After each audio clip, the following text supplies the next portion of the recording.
Jimmy Butler this year, ankle injury, toe injury, tailbone injury, okay? He's had a multitude of injuries, all right? And now his knee was aggravated, all right, in Game 4 going into Game 5. So what does he do?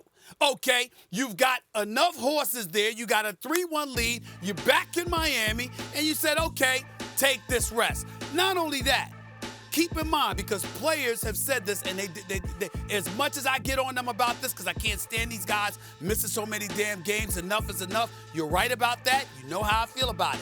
All right? But when you got guys that are rough riders, that have reputations as playing through injuries and stuff like that, you got to give those guys the benefit of the doubt. And in this regard, especially so, I have been told that a lot of times these owners force the medical staff to force these players to sit out because you want to preserve them for their contracts. You're spending all of this money.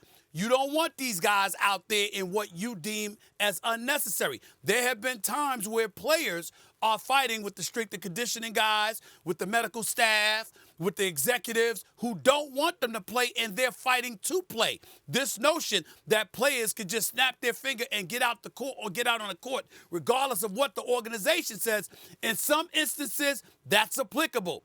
In Miami, where Pat Riley is running the show, not so much. So you got to keep that in mind as well. Dougie, in the end, Miami, Jimmy Butler, when it really counts, is going to be out there. And this is not a guy that just takes time off. That's not who he is. Well, I mean, remember, Jordan played after a broken foot when Reinsdorf didn't want him to play in 1986. Butler is a big enough player and a big enough star that if he wanted to go out there and play Game 5, Pat Riley, Mickey Harrison, and Spoelstra are not going to tell him he can't play. It's a little bit like Kershaw with Dave Roberts with the perfect game.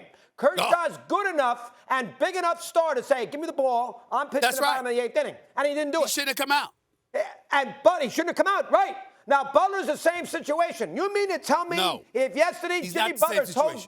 Hold it now.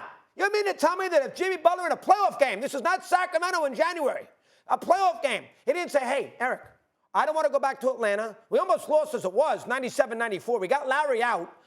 Let's put this team away. I got 6 days off if we win.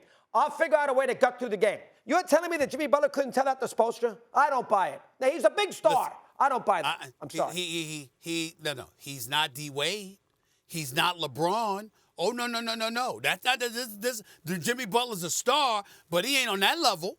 So let's be very, very clear. What they could tell Pat Riley, that's not necessarily what Jimmy Butler can do. Remember, this is the same Jimmy Butler that the coach had to be restrained from going after him on the damn court just weeks ago, along with Haslam, okay, his teammate. So let's keep in mind, that ain't happened to LeBron. That ain't happened to D-Wade. Understand, there's levels to this. So you're wrong about that. I do get your overall point, and I agree with you. But there are exceptions, and you should take those things into consideration instead of judging everybody old school. And don't bring up Isaiah Thomas, the man. That was Game 6 of the NBA Finals. Let's remember that, okay? You had a championship on the line. They had a 3-2 lead, and the Lakers ended up winning that game and then winning Game 7. So let's remember that. You had Larry Bird with bad back. When he needed to sit out, he sat out. When he could play, he tried to play. Major props to him. We understand some of these guys in today's NBA game are absolutely, positively pathetic, but Jimmy Butler ain't one of them.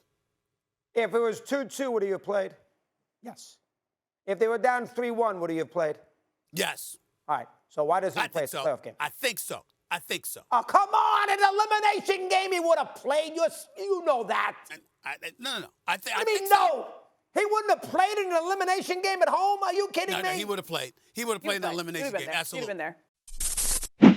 Thanks for watching ESPN on YouTube. For live streaming sports and premium content, subscribe to ESPN+.